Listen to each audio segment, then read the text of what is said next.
دستی عبدالکریم دولتبکوف 43 ساله از دهه گلستانی ناحیه واسه 2 ماه باز شکسته است. وی در این کار همدیه‌اش سبزعلی رحیموف و برادرانش را گناهکار می‌داند و از جریان تحقیق حادثه راضی نیست. خواهش میکنم مثال ای مقامدارا ای محترم جناب عالی خواهش میکنم که اگر امکانیت باشه ما بچه می تاجیکستان صدقه وطن میشیم، نه دزدیم نه پرستوبنی.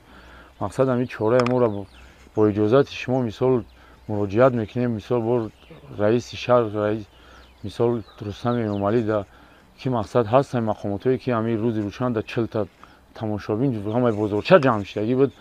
جنجال دو طرف در ماه فوریه امسال سر زده است. ما برای فهمیدن موقع سبزعلی رحیموف با او تماس گرفتیم. گوشی را برداشت ولی پس از شنیدن سوال تلفن را خاموش کرد. یک منبع در ریاست کارهای داخلی منطقه کلوب به رادیو آزادی گفت که قضیه را از روی ماده اوباشی تحقیق دارند. بحث عبدالکریم دولتبکوف با سبزعلی رحیموف و برادرانش از سال 2020 ادامه دارد.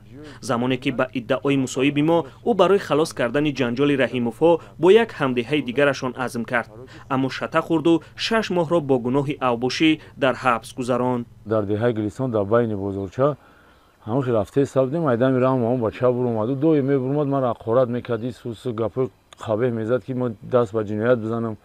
زورم اومد ملیسا را ویدیوش شون دادگی که جنایت پیشگیری گیرین. جناب عالی گفت که وظیفه شما محبس کردن نیست، جوان را جنایت پیشگیر کنین.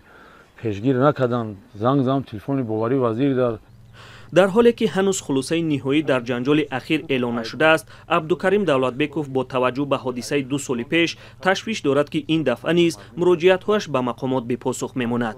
آن زمان به گفته او در یک کشاکش دیگر جاغش شکست و کسی هم جوابگر نشد. حالا او می‌خواهد مقامات حادثه را نه سرسری بلکه موشکیفانه سنجد و به خصومت و کشمکش‌های 5 ساله میان دو همدیه در روستای گلستانی ناحیه واسه پایان دهد.